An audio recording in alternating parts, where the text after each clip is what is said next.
The reproductive effects themselves don't have to be fixed all the time in the way that I described either. They can be dependent on any number of contingent things, and one of the most famous concerns the frequency of the traits, the relative percentages of the different variations in the population at the time. We call this frequency dependent selection, and I'll give you an example, which is actually a really good example for other reasons too. Across Europe, there's a species of orchid which has two color variants. It's bright purple and bright yellow. It's extremely striking, and both sorts of flowers are found across these fields of orchids. Now, you probably know all about the way flowers have sex, which in this case concerns bees. So the bees come and are harvesting across flowers and collecting nectar, and as they go, they pick up pollen, sperm equivalent, and are distributing it across plants as they go. So effectively, the bees are operating as the flower's genitals. So what happens is in these orchids, they're cheaters. They don't give the bees any nectar.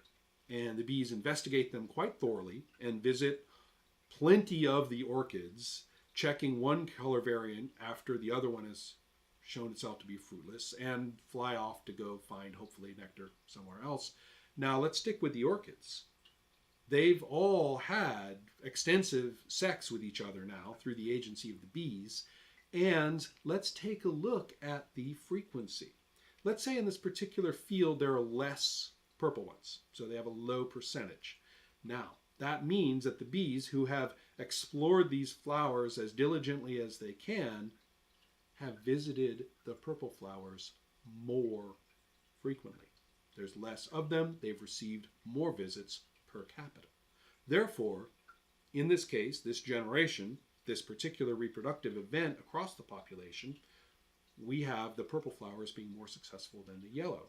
And the consequence is, generation after generation, they become more and more and more common. And I think you can see where this is going.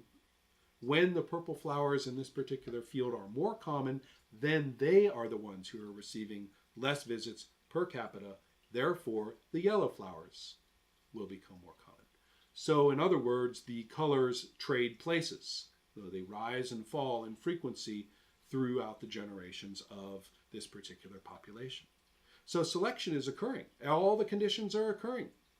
But you know what? Nothing's happening.